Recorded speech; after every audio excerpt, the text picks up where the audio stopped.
Nous puissions entrer dans tes parvis avec des cantiques, des chants nouveaux. Et toi qui sièges au milieu des louanges de ton peuple, nous sommes convaincus que tu es parmi nous. Et tu viens particulièrement nous toucher, nous bénir, nous combler de tous tes bienfaits. Toi le bon berger. Seigneur, parle-nous, car tes serviteurs et tes servantes sont disposés à t'écouter. Au nom et pour la gloire de Jésus, Père, parle-nous par ton Esprit Saint. Amen. Amen. Amen. Quel merveilleux temps de louange et d'adoration qui réchauffe encore nos batteries. Amen. Bien-aimés, ouvrez nos Bibles dans l'Évangile selon Saint Jean, au chapitre 11, le verset 5.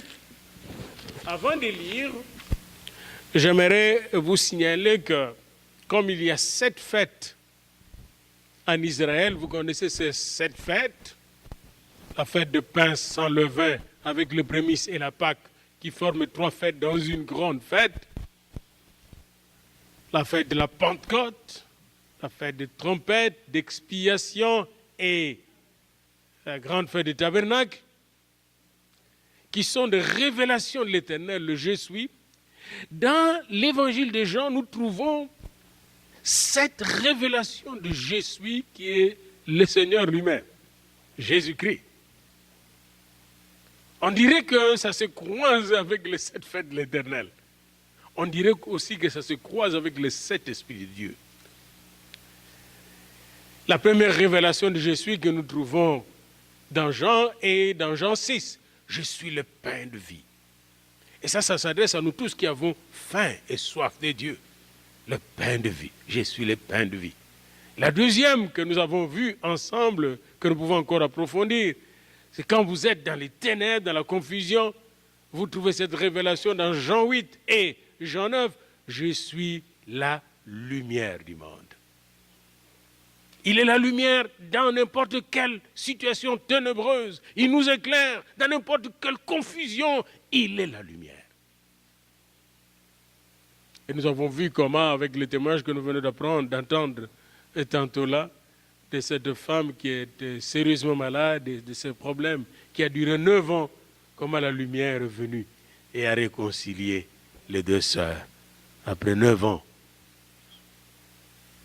de séparation, le temps a fait son travail, mais il y a la prière.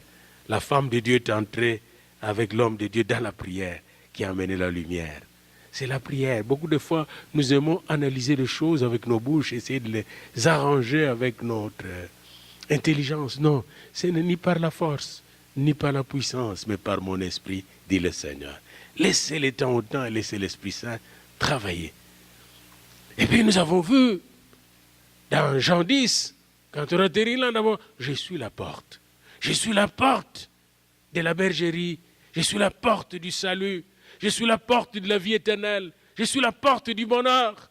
Je suis la porte même là où il n'y a pas de porte.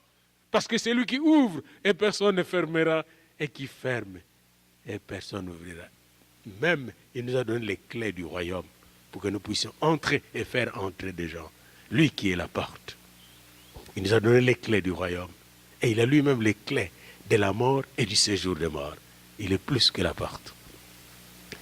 Et toujours dans Jean 10, à partir du verset 11, Jean 10, 1 à 10, nous avons vu, je suis la porte. Et les bons bergers, dans Jean 10, à partir du verset 11, jusqu'à je suis le bon berger. Les bons bergers qui donnent sa vie pour ses brebis. Les bons bergers qui protègent ses brebis. Parce qu'un des rôles de bon berger, c'est protéger. Il vous protège. Même quand vous ne savez pas qu'il est là. Il est là pour vous protéger. Les bons bergers qui vous conduisent sur le chemin de la vie vers le beau et vers le pâturage. Il est aussi les bons bergers qui vous dirigent vers les eaux paisibles. Il vous dirige vers la bonne direction dans votre vie. Les bons bergers qui vous nourrissent aussi. Et il est le pain de vie. Les bons bergers qui vous abreuvent. Il vous donne l'eau de vie. Il est le bon berger. Les bons bergers qui vous consolent aussi.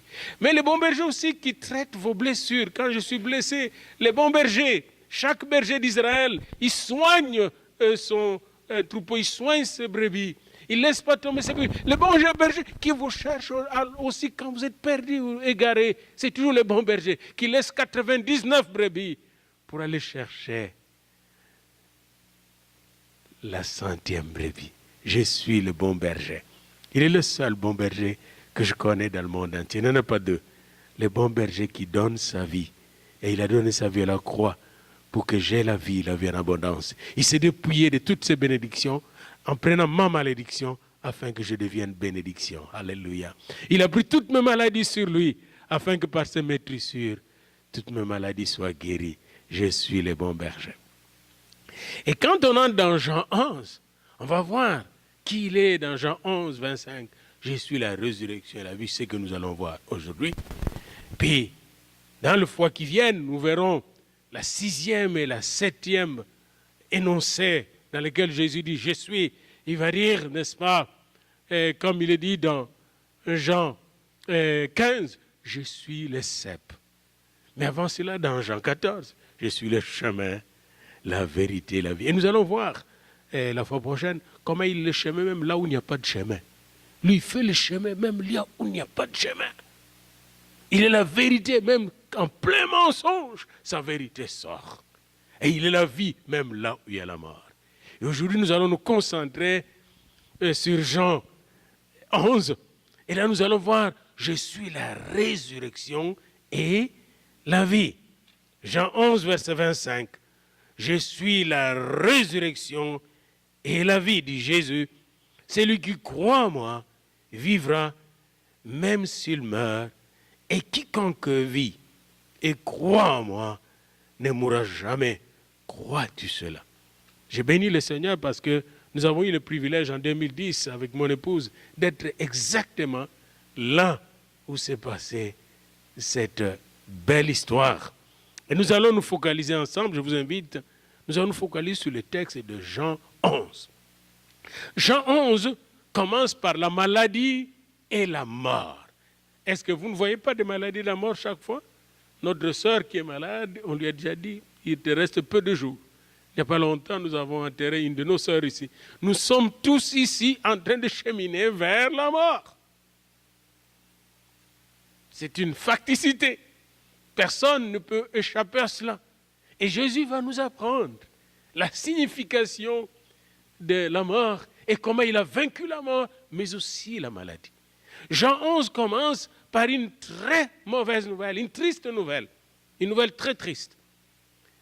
Il y avait un homme malade, c'est comme ça qu'il commence Jean 11. Il y avait un homme malade, Lazare de Béthanie, village de Marie et de Marthe. À 3 kilomètres de Jérusalem, vous trouvez ce village, ça s'appelle maintenant El Azaria, depuis que les Palestiniens ont pris ce village plutôt. Et là, il y avait un homme malade. Et cet homme malade, on dit qu'il était frère de Marie et de Marthe, sa sœur. Et c'était cette Marie, on dit, quelle est cette Marie? C'est la Marie, et c'est comme ça même dans nos cultures. Mais de quelle Marie vous parlez? Parce qu'il y avait beaucoup de Marie dans la Bible. On dit, cette Marie qui oignit Jésus, qui oignit de parfum le Seigneur Jésus, et qui lui essuya le pied par ses cheveux. Elle a marqué l'histoire de Jésus en oignant Jésus avec ce parfum et en essuyant ses pieds avec ses cheveux. Et cette Marie était la sœur de celui qui était malade, qui s'appelait Lazare. Pour le maman, je vais vous encourager quand vous allez chez vous et que vous avez des tablettes, parce que j'ai vu beaucoup d'entre vous, vous avez des tablettes pour vos enfants. Allez dans le tablette, à YouTube, et mettez Cartoon Lazarus, Lazarus comme ça. Vous allez voir, il y a des bandes dessinées pour les enfants là-dessus. Et les enfants peuvent vraiment s'en régaler. Moi, j'ai regardé ça hier. Il y a aussi des films de Lazare que vous pouvez regarder et comment cette scène est jouée par les grands acteurs. Je ferme la parenthèse et je reviens à mon texte. C'était cette Marie qui oignit de parfum le Seigneur et qui lui essuya le pied avec ses cheveux. Et Lazare était son frère. Il y a donc un lien qui s'était établi entre Marie et Marthe et Lazare avec Jésus. Il y avait un lien. Et alors quand Lazare est tombé malade, il est dit que les deux sœurs envoyèrent un message que j'appelle SOS. Vous connaissez qu'est-ce que SOS? Qu'est-ce que SOS? Au secours. J'étais allé, vous voyez, maintenant, il faut tout googler. Quand vous allez au Google, là, vous allez étudier beaucoup de choses. Il dit, un SOS, c'est l'interprétation en code Morse du signal de détresse et des demandes d'assistance immédiate, signé à la Convention de Berlin le 3 novembre 1906. Il y avait une convention même pour établir ces langages. Mais avant cela, les enfants de Dieu connaissaient depuis David, même Abraham, ils connaissaient comment faire des SOS à Dieu. Et selon les hommes, la technique des hommes, dans la radiotélégraphie, il faut émettre le SOS, le signal de détresse, soit dans une fréquence internationale qui s'appelle des numéros 500 kHz ou 8364 kHz. Ils ont cette fréquence, c'est dans cette fréquence qu'il faut remettre le SOS. Et quand vous faites ce SOS, regardez comment on le fait en signal Morse. Ti-ti-ti, ta-ta-ta, ti-ti-ti. C'est comme ça, c'est tout. Dès qu'on sait ça, on sait si c'est un bateau, ça veut dire « Save our ship ». Sauvez notre bateau. SOS. Si c'est un homme, ça veut dire « Save our souls ». Sauvez notre vie, notre âme. Ça veut dire « Ti-ti-ti, ta-ta-ta, ti-ti-ti ». Est-ce qu'on peut le dire ensemble? 3 fois de jour. Allons-y ensemble. Ti-ti-ti, ta-ta-ta, ti-ti-ti. Bien-aimé, hier j'ai fait des prières comme ça au Seigneur. Au lieu de dire de prières, j'ai fait au Seigneur. Le Seigneur Jésus, ti-ti-ti, ta-ta-ta, ti-ti-ti. Il comprend. Le langage morse, c'est tout court, on fait de longues prières. Tu as un problème, ti-ti-ti, ta-ta-ta, ti-ti-ti. Et c'est ce que Marie et Marthe ont fait. Jésus, ils ont envoyé une délégation, ti-ti-ti, ta-ta-ta, ti-ti-ti. SOS. Combien de fois on est en détresse dans notre vie et qu'il faut lancer ce ti-ti-ti, ta-ta-ta, ti-ti-ti. Parce qu'on sait qu'un homme ou une personne qui est en détresse, comme quand le Titanic était en détresse, il n'y avait plus de temps pour sauver. Là. On devait lancer des signaux de détresse qui ont sauvé quelques humains parce que les bateaux sont arrivés, d'autres bateaux qui ont sauvé quelques vies. Vous n'avez pas souvent de temps, même de l'énergie de prier quand vous êtes envahi par un problème de maladie grave ou un problème de détresse dans la maison ou dans votre vie au travail. Il faut lancer les signaux de détresse. Ti-ti-ti, ta-ta-ta, ti-ti-ti. Et Jésus a reçu ce message. Voici celui que tu aimes est malade. Et j'ai beaucoup aimé aller regarder ça en grec. J'ai noté ça même là. Idéon, phileis, celui que tu aimes, ton ami. Asthénei. Asthénei, ça veut dire il est faible. Il ne peut plus marcher. Il est malade. Quand on dit il est malade, il est vraiment malade. Asthénei. Asthénei. Il est malade. Et le Seigneur Jésus, on dit bien qu'il aimait bien Agapa. Il aimait bien d'un amour profond, d'un amour inconditionnel. Il aimait bien Marthe, Marie et Lazare. Et quand il a appris cela, il a dit, quand il a appris cela, il a regardé les gens qui sont venus lui dire, et ses disciples, il dit, cette maladie n'est point à la mort, mais elle est pour la gloire de Dieu, afin que le Fils de Dieu soit glorifié par elle. Mais bien aimé, quand je suis arrivé là, je dis, combien de problèmes qui nous sont arrivés dans notre vie, mais ce n'était pas pour notre mort, c'était pour la gloire de Dieu. Amen. Pour que le Fils de Dieu soit glorifié. Je ne sais pas par quel problème vous passez, mais laissez-moi vous dire aujourd'hui prophétiquement, quel que soit le problème que vous traversez, Dieu va glorifier son nom. Il va vous faire sortir de ces problèmes par sa puissance et vous verrez la gloire de Dieu. Amen. Vous verrez la gloire de Dieu. Ça fait, frère José, préparez-vous pour chanter. Si tu crois, tu verras la gloire de Dieu à la fin. Et alors là, Jésus, au lieu de courir vite, et je vous fais une remarque, Jésus aimait ces gens-là, mais au lieu de courir vite, il est resté 2 jours encore là où il était, au-delà du Jourdain. Combien de fois parfois nous prions au Seigneur, nous voulons qu'il agisse tout de suite. Souvent nous sommes comme ça. Vous voyez, nous les hommes on fait tout de suite. Mais Dieu n'est pas comme ça. Et même entre nous les hommes, pour me demander quelque chose, je ne peux pas le faire tout de suite. Je n'ai pas tous les moyens tout de suite. Ça prend du temps. Daniel, lorsque le roi voulait avoir la signification de son songe, il dit tout de suite, si vous ne me donnez pas la signification, je vais vous tuer tous les prophètes, tous les magiciens. Daniel a dit, donne-nous un peu de temps. Dites à votre ami, donne-moi un peu de temps. Donne à Dieu un peu de temps. Vous voyez, il faut savoir donner le temps au temps. La patience est le fruit de l'esprit, bien-aimé. Hein? Donne le temps. Jésus est resté 2 jours de plus. Moi, je suis sûr que pendant ces 2 jours, il s'est connecté au Père. Pendant ces 2 jours, il s'est préparé quelque chose de puissant. Il est resté 2 jours de plus. Soyez pas pressés. Et comme je fais le ministère depuis que je suis jeune, puis j'ai remarqué la différence qu'il y a, surtout entre l'Église et l'évangélisation. Il y a 2 choses différentes. À l'Église, souvent, les gens vont se comporter vraiment comme des bébés. Si je vous dis. Mais dans l'évangélisation, c'est pas comme ça, parce que l'évangéliste, quand j'étais évangéliste, je passais partout, les gens se comportent en adultes. Ils patientent, ils attendent. Tu demandes quelque chose à un évangéliste ou à un prophète, tu vas voir, il est en train de prier d'abord. Puis il peut te dire, c'est pas maintenant. Puis là, ils suivent.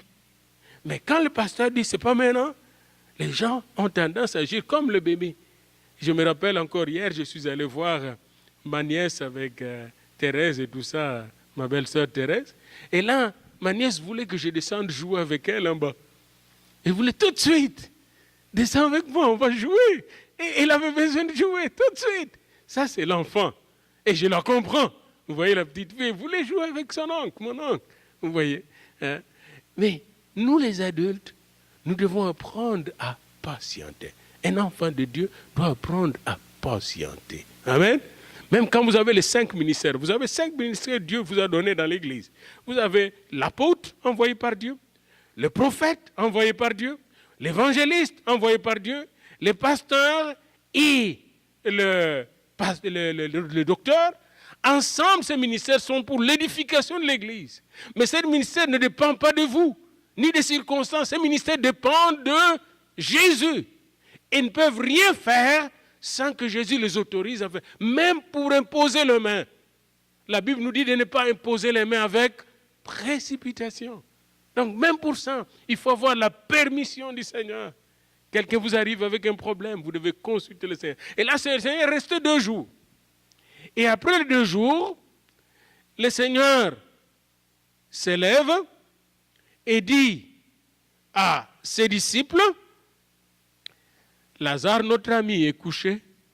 Allons en Judée pour le réveiller. Oh, les disciples disent, comme il est couché, on va le réveiller. Ils ne comprenaient pas que Jésus parlait de sa mort. Je suis au verset 11 de Jean 11. Alors, les disciples, comme ils n'ont pas compris, Jésus leur dit, au verset 13, Jésus avait parlé de sa mort, mais ils crurent qu'il parlait de l'assouplissement du sommeil. Verset 14, alors Jésus leur dit ouvertement, Lazare est mort. La maladie l'a conduit à la mort. Maintenant, allons le réveiller. Et là, Thomas rit. Parce que les disciples ont dit, Jésus, mais on allait te lapider il n'y a pas longtemps. Tu vas là-bas, on va te lapider. Thomas dit, allons mourir tous avec lui. Donc même eux, ne pensez pas que vous êtes différents d'eux, que nous sommes différents. Ils n'avaient pas de foi. Ils n'avaient pas de foi. Ils étaient sûrs qu'en arrivant là, ils se feraient lapider. Bien-aimés, même si vous avez une petite foi, il faut tout simplement suivre Jésus. Amen. Ces gens-là n'avaient pas de foi, pas une grande foi, mais ils suivaient Jésus. L'essentiel, c'est de suivre qui? Jésus.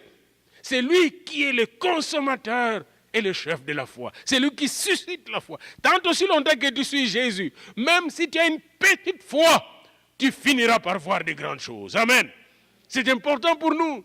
Malgré la petitesse de votre foi, bien que tu chancelles, mais tant aussi longtemps que tu es avec Jésus, tu vas marcher de victoire en victoire. Et ta foi va augmenter. Et là, Jésus leur dit, écoutez là, il fait encore jour. Et pendant qu'il fait jour, je ne peux pas broncher moi. Je ne chancelle pas. Je vais faire les choses que le Père m'a demandé de faire. Pourquoi il faisait jour pour Jésus? Parce que c'était le temps qu'il devait accomplir la mission pour laquelle il était venu dans le monde. Bien aimé, savez-vous qu'il fait encore jour pour l'Église aujourd'hui? C'est le temps de grâce. Personne ne peut arrêter l'Église. On a tout fait au 1er siècle, 2e, 3e siècle. On a tout fait en Europe pendant 10 siècles pour supprimer et effacer l'Église. Il y a des athées même qui ont proclamé en Europe que dans quelques années, on n'aura plus d'Église sur la terre. La Bible va disparaître. Mais personne n'a pu faire disparaître et la Bible et l'Église de cette terre. Amen. Oh, l'Église de Dieu vivra éternellement. C'est cette Église qui sera transformée en épouse du Seigneur et enlevée dans sa gloire. Amen. Bien-aimés dans le Seigneur, Jésus a dit, on s'en va là-bas. Alors, ils ont commencé à marcher. Moi, je vois les apôtres, les Thomas, dire, on va le mourir. Puis Jésus les écoute et dit rien, on marche. Et ils ont commencé à faire leur marche jusqu'à arriver en Judée. C'est pas ça fait combien d'heures. Et ils arrivent en Judée. Et arrivés là, c'était déjà depuis 4 jours que Lazare de Béthanie était enterré. Jésus, il entre dans la ville comme un vrai berger. Il entre par la porte de la ville. Et là, alors qu'il était à la porte de la ville, la Bible nous dit, Marthe est allée l'accueillir. Lorsque Marthe a appris que Jésus arrivait, elle est là, parce que quand Jésus entre dans une ville, tout le monde savait. Je regrette quelqu'un qui vient de publier un livre. Jésus n'était même pas populaire dans son temps, on le connaît. Je regrette. C'est un grand historien savant, mais je regrette.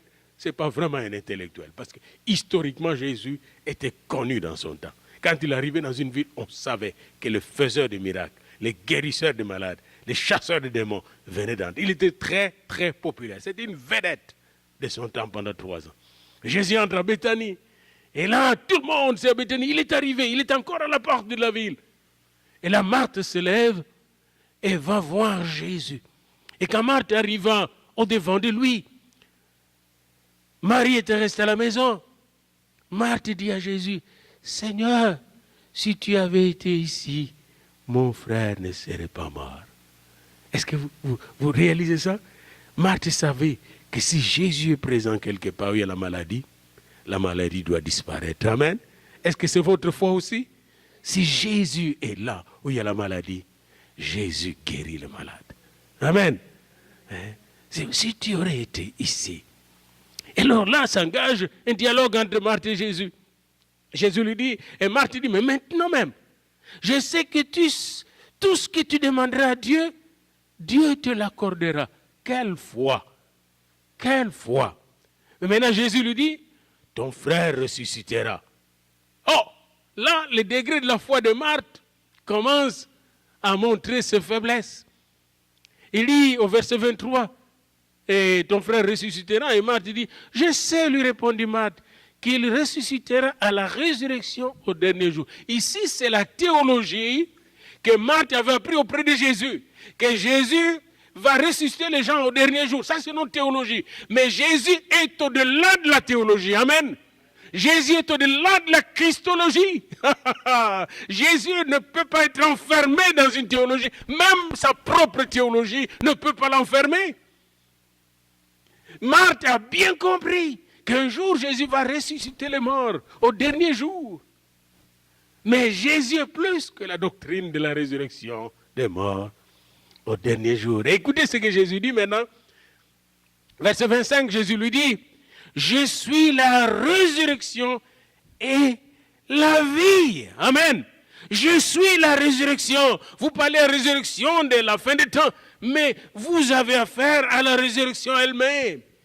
Que veut dire résurrection? Celui qui redonne la vie aux morts. Je suis celui qui donne la vie aux morts. Et je suis la vie elle-même. Je suis la résurrection et la vie. C'est moi la respiration. C'est moi la circulation sanguine. C'est moi le battement de cœur. Je suis la résurrection et la vie. Autrement dit, je suis Dieu. Je suis Dieu. Je suis le Créateur. Rien n'est impossible à moi. Marthe, De quoi tu parles? De ma théologie que je vous enseignais il y a quelques jours? Mais je dépasse ma théologie. Je suis la résurrection et la vie. Et quiconque vit et croit-moi ne mourra jamais. Crois-tu cela? Mais moi j'ai de la peine à croire cela. Tu vois? Françoise est partie.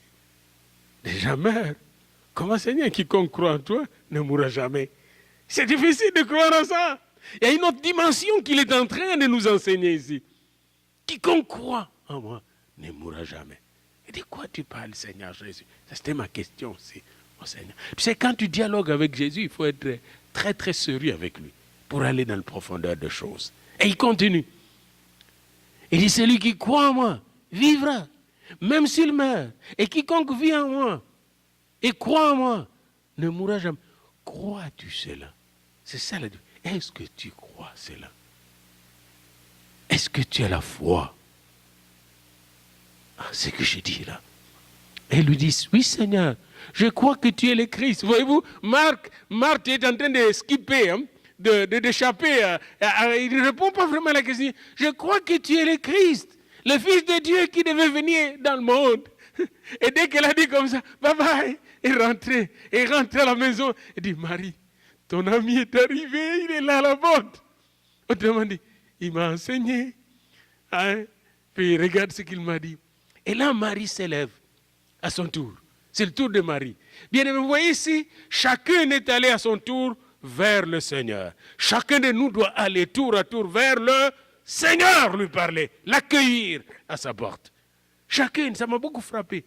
D'abord Marthe, ensuite Marie, puis viendra ensuite Lazare. Marie est allée à la porte, là où sa sœur l'avait laissé.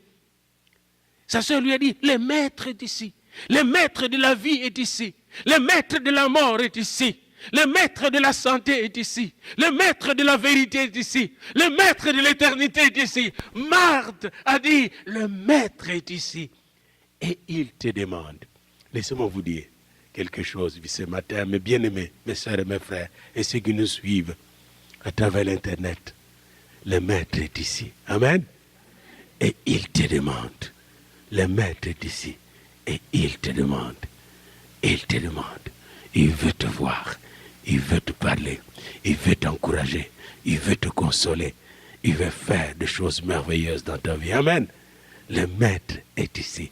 Et il te demande. Et, bien aimé, quand Marthe a entendu cela, Marie a entendu cela de Marthe, elle se leva promptement. C'est ce que nous devons faire. Quand nous entendons que le maître est là, nous devons nous lever promptement. Et elle alla vers lui. Car Jésus n'était pas encore entré dans le village. Il est toujours à la porte. Parce que lui entre par la porte.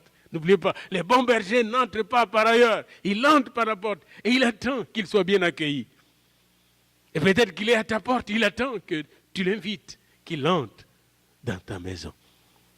Et dès que Marie a rencontré le maître, elle se jeta aux pieds du maître. Et là, quand elle se jeta aux pieds du maître, elle s'est mise à pleurer. Et elle aussi a dit la même chose, verset 32. Seigneur, si tu avais été ici, mon frère ne serait pas mort. La même chose. Verset 32. Jésus le voyait, la voyant pleurer, elle et le juif qui était venu avec elle, frémit en son esprit et fit tout ému. J'aimerais vous dire, Jésus fait la même chose pour nous, chacun de nous. Quand tu pleures pour une situation difficile que tu ne peux pas résoudre, Jésus frémit en dedans de lui. Et lui aussi pleure en dedans de lui. Hein? C'est là que nous trouvons un verset très important. Quand Jésus lui dit, où l'avez-vous mis? Seigneur lui répondit, viens, lui répondit-elle, viens et vois. Les gens lui disent, viens et vois. Et là, Jésus pleura. Verset 35. Jésus pleure encore. Quand toi tu pleures, Jésus pleure. Amen. Il pleure avec toi. Jésus, il pleure. Jésus pleure. Et après, ça paraît qu'il pleurait. Les Juifs ont commencé à faire des commentaires. Savez-vous, quand nous pleurons, comme dernièrement, l'année passée, il y avait un jeune homme qui était mort. Puis c'est un jeune homme que j'ai connu enfant, qui a grandi et tout ça, puis il est mort dans une situation difficile. Et quand j'étais là, je ne comprenais pas ce petit-là, comment il est mort, comme c'est tout jeune. Nous disons toujours, nous autres, ce sont eux qui devaient nous enterrer ici. Mais ce sont ces jeunes qui meurent avant nous autres. Et là, j'étais effondré. Puis tout le monde disait, Pasteur Papa dit, il faut les pleurs. Mais je pleure, pourquoi? Ces jeunes, je les connais, je connais ses parents, je les ai connus chez nous. Ces jeunes ne méritaient pas ce qui est arrivé. On est choqué. Et Jésus, la même chose. Savez-vous que la mort, nous ne méritions pas la mort si nous n'étions pas tombés dans le jardin d'Éden. Nous étions créés pour la vie éternelle. Et quand Jésus voit la mort nous frapper, Jésus pleure. Jésus n'est pas heureux que nous soyons dans le problème, bien-aimés. Quand vous souffrez, Jésus souffre encore. C'est pourquoi il est allé à la croix, pour que nous puissions avoir la vie en abondance. Bien-aimés, c'est pourquoi nous pleurons avec ceux qui pleurent. Parce que nous nous supportons les uns les autres comme Christ nous supporte lui-même aussi. Amen. Et pendant ce moment, les gens commençaient à dire, comme il l'aimait. Et quelques-uns d'entre eux ont dit, mais lui qui a ouvert les yeux de l'aveugle. Puis ça se même dans les salons funéraires, c'est la même chose. Les gens se mettent à critiquer. Il est mort de ceci, il est mort de sida, il est mort de ça. Les gens font des commentaires déplacés. Lui qui a assisté, qui a ouvert les yeux des aveugles. Comment se fait-il qu'il n'a pas pu empêcher la mort de Lazare? Jésus n'a pas suivi le discours de ces gens-là. Amen. Dites à votre ami, ne suivez pas les commentaires des incroyants là. Hein? Ne suivez pas les commentaires. Même Job, s'il a suivi, c'était des croyants qui sont venus le voir des amis. Ne suivez même pas les commentaires de croyants. Tout ce qui est charnel. Suivez la parole de Dieu. Amen. Alors là, Jésus qui n'a pas suivi leurs commentaires, qui était en ligne avec son Père, qui avait reçu les SOS. N'oubliez pas que Jésus avait reçu les SOS. Si vous envoyez votre SOS à Jésus, titi, ta, titi, Jésus arrive. Il arrive. Pas avec les titi, pas avec les ta, pas avec les titi, mais Jésus arrive avec la réponse. Amen. Jésus est la réponse. Bien-aimé, Jésus frémissant de nouveau en lui-même, s'est rendu au sépulcre. Et devant le sépulcre, c'était une grotte. Et nous étions dans ce sépulcre-là. C'est une grotte, un grand trou. Et il y avait une grosse pierre devant qui gardait Lazare dans la mort. Lazare était vraiment mort, enterré depuis 4 jours. C'est ce que nous dit la parole de Dieu. Jésus dit, ôtez la pierre. Verset 39. Pourquoi Jésus n'a pas ôté la pierre lui-même? Cette grosse pierre, peut-être d'une tonne. Pourquoi? Ce n'est pas lui qui avait mis la pierre là-bas. Puis il y a beaucoup de pierres dans nos vies que nous avons mis nous-mêmes, ou que d'autres personnes nous ont mis. Ils nous ont cloués avec des pierres. Ils nous ont enterrés avec des pierres. Toi, tu ne pourras pas faire ceci. Toi, tu fais ceci. Toi, tu es perdu. Il y a combien de pierres? Nous devons les enlever nous-mêmes. Ce n'est pas Jésus qui viendrait enlever la pierre pour nous. Jésus a dit, ôtez la pierre. Parce que le même homme, le fossoyeur qui avait mis la pierre, devait l'ôter, pas Jésus. Mais Jésus ne fait pas ce que les hommes doivent faire. Amen. Jésus ne fait pas ce que les hommes doivent faire. Je me rappelle encore d'un grand prédicateur qui était très fort. Je vous ai peut-être raconté cette histoire que je connus. C'était un ami. On a fait du ministère avec lui. Il habite Colorado. Un jour, sa fille était jeune, puis a fait des foutaises, des bêtises. Puis il lui a dit, toi là, dans ta vie, tu ne feras jamais quelque chose de bon. Et la fille commençait à tournoyer même à l'école, puis ça ne marchait pas. Puis un jour, le Seigneur lui a dit, tu sais pourquoi ça ne marche pas avec ta fille? Non, elle est intelligente. Mais chaque fois qu'elle veut faire quelque chose, elle se souvient, tu lui as dit, tu ne feras jamais quelque chose de bon. Puis là, il a appelé sa fille. Il lui a dit, Dena, elle s'appelait Dena, je te présente mes excuses. Je retire la parole que j'ai prononcée. La fille ne se souvenait même plus de cette parole. Elle dit, papa, tu n'as pas... Non, Dena. Puis elle a pris sa fille, elle a prié, elle a lié ses paroles, elle a délié la fille. Elle a enlevé ses paroles. Eh bien, ça n'a même pas fait une semaine. C'était des A+, A+, A+. La dernière note, c'était A-. aujourd'hui d'un an a un bon travail et s'est bien marié et la bénédiction coule à flot dans sa vie. Voyez-vous, cette pierre, ça peut être une parole destructrice, des sorts qu'on se lance les uns les autres. Hein? Nous devons enlever ces paroles, pas une autre manière. Des pierres comme ça. Oh, moi je suis fait pour être malade et tout ça. C'est de pierre. Ôtez la pierre. Dites à votre ami, ôtez la pierre. Ôtez la pierre. Et Marthe a dit, non, on ne peut pas ôter la pierre, Seigneur. Il sent déjà. Combien de fois nous sentons déjà? Nous sentons. On dirait qu'on est en train de pourrir dans ces problèmes. Ça sent déjà. Ah, c'est dans ce moment-là que Jésus va lui dire la parole de cette grande journée à Béthanie. Il sent déjà, car il y a 4 jours qu'il est là. Jésus lui dit, n'étais-je pas dit? Vous voyez, il avait dit ça avant, Jean n'avait pas noté ça. Là, Jésus dit, n'étais-je pas dit? Dites à votre ami, n'a-t-il pas dit, Jésus? Si tu crois, tu verras la gloire de Dieu. Si tu crois, tu verras la gloire de Dieu. Crois-tu que Jésus-Christ peut changer ta vie? Ôtez la pierre. Et là, on a ôté la pierre, puis Jésus a dit un seul mot. Lazare, sors. Mais avant de dire ces mots, écoutez la prière de Jésus. Jean 11, 41, 42. Père, je rends grâce de ce que tu m'as exaucé. Et là, la mort était encore là. On sentait, ça puait. Pendant ce moment-là, on sentait, n'est-ce pas, la décomposition du mort. Lui, Père, je te rends grâce de ce que tu m'as exaucé. Savez-vous, toutes les prières de Jésus pour vous ont déjà été exaucées. Amen. Toutes les prières pour vous. Pour moi aussi, pour son Église aussi, ont déjà été exaucées. C'est nous qui vivons dans des difficultés, il y a des problèmes. Jésus ne voit pas de problème, il voit les solutions de son Père. Jésus voit les solutions de son Père. Nous, on est problématique. Jésus est solution. Et il connaît la solution de son Père. Pour votre problème, pour mon problème. Et il dit, je sais que tu m'as exaucé. Pour moi, je sais que tu m'exauces toujours. Dites à votre ami, Jésus, Dieu exauce toujours Jésus. Et par conséquent, il va m'exaucer toujours au nom de Jésus.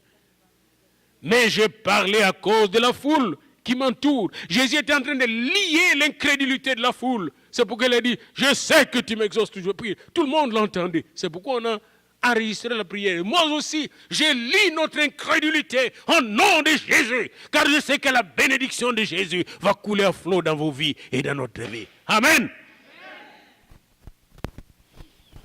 Je parlais à cause de la foule qui m'entoure, afin qu'ils croient. Et que c'est toi qui m'as envoyé.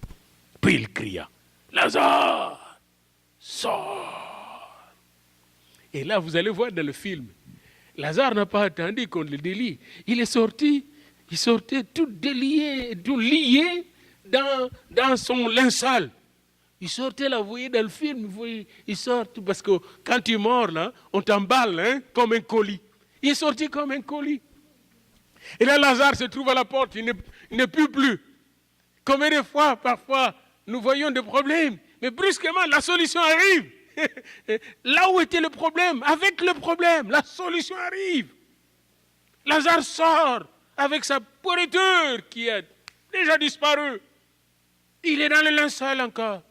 Jésus dit encore une autre chose, déliez-les. Amen. Peut-être que vous êtes déjà sortis du tombeau, mais vous êtes encore avec des liens. Il faut qu'on vous délie. Déliez-les. Enlevez ces liens. Et puis, il ajoute, laissez-les aller. Parce que vous savez, on pouvait les lapider. Vous dites, hey, c'est un fantôme. Laissez-les aller. Il existe, mais il vit maintenant. Vous aussi, quand le Seigneur vous libère d'une situation, vous libère des liens, laissez-vous aller. Amen. Laissez-vous aller. Dites à votre ami, laissez-vous aller. 3 choses que les hommes doivent faire. Ôter leurs pierres qu'ils ont mis devant leur tombeau. Délier le mort quand Jésus-Christ le ressuscite. Et le laisser aller librement. Car quand le Fils vous a franchi, vous êtes réellement libre. Ah, merveilleux Seigneur. Quel est l'impact de cette résurrection? Beaucoup de gens ont cru. Plusieurs qui sont venus assister à ces funérailles ont cru au Seigneur Jésus. La même chose, quand le Seigneur fait des miracles dans votre vie, vous allez témoigner à des incroyants qui vont croire. Amen. Vous allez amener des gens au Seigneur. C'est comme ça qu'on va les amener au Seigneur. Deuxièmement, quelques-uns d'entre eux ont couru vers les pharisiens pour leur dire, le souverain sacrificateur, ça vient de finir, là, il fait trop de miracles. Il vient de ressusciter Lazare à Béthanie. Et là, on a convoqué une grande réunion du Sanhédrin. Les principaux sacrificateurs étaient là. Puis pendant la réunion, Caïphe a dit, vaut mieux tuer cet homme pour sauver toute la nation. Et la Bible nous dit quelque chose de très important. Vaut mieux tuer cet homme. Vaut mieux tuer un seul, parce que si nous le laissons vivre, il va nous faire tuer nous tous par les Romains. Il ne savait pas, la Bible dit, il ne savait pas qu'il était en train de prophétiser. Or, il dit, c'est la verset 51, de lui-même, il ne dit pas cela de lui-même, mais étant souverain sacrificateur. Et ça vous dit, quand même nous, quand nous prêchons ici, on prophétise. On ne peut pas ne pas prophétiser. Parce que Dieu nous amène dans cette dimension-là. Quand tu es sacrificateur, prêtre, tu sers le Seigneur t'utilise pour... Et lui ne savait pas. Et il a prophétisé la mort du Seigneur. Et ce n'était pas seulement pour la nation d'Israël, verset 52, c'était aussi afin de réunir en un seul corps les enfants de Dieu dispersés. Savez-vous, il a prophétisé la réunification de tous les enfants de Dieu, Israël avec tous les autres enfants de Dieu, comme l'Église que nous sommes. Nous formons ensemble un peuple ensemble. Vous voyez ici une petite Église, mais si vous mettez ensemble avec l'Église entière dans le monde, vous allez voir que vous êtes une grande Église, même en Ontario, même dans cette ville, quand nous nous rencontrons tous ensemble dans la ville. Nous sommes une grande Église. C'est pourquoi on connaît à implanter les églises, même si vous commencez 2 personnes. La Bible dit là où 2 ou 3 sont réunis en mon nom. L'église commence avec 2 ou 3 personnes. Mais ces 2 ou 3 personnes sont rassemblées en Christ par la croix de Christ à tous les enfants de Dieu dispersés dans le monde. Amen. Il y a des gens qui prient pour vous, vous ne savez même pas. Ils ne sont pas ici, mais ils prient pour vous. Nous formons tous la même église. Et Jésus est venu nous réunir ensemble. J'aimerais conclure ce message. Quand Jésus fit ce miracle, c'était pas si loin de la dernière Pâque qu'il devait vivre, célébrer sur cette terre. Et il savait qu'il était la Pâque, qu'il était l'agneau pascal. Et en ressuscitant Lazare, il a montré un signe. Je suis celui qui donne la vie aux morts.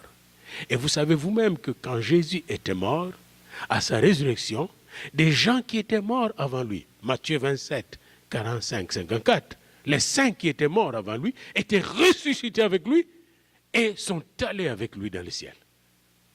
Jésus a vaincu la mort. Il est réellement la résurrection et la vie. Quelles que soient les attaques des morts et des maladies dans votre vie, dans ma vie, Jésus nous dit, il est la résurrection et la vie. Et en lui, nous avons vaincu la mort et la maladie. En lui, nous avons la vie en abondance. Lèvons-nous pour prier le Seigneur. Alléluia. Je te dis que si tu crois, papa, zois micro, prends le micro, on va chanter. Je te dis que si tu crois, tu verras la gloire de Dieu. On va terminer par ça. Je te dis que si tu crois, tu verras la gloire de Dieu. Préparez vos voix maintenant. Je te dis que si tu crois, tu verras la gloire de Dieu. Je te dis que si tu crois, tu verras la gloire de Dieu. Je te dis que si tu crois, tu verras la gloire de Dieu. Tu verras la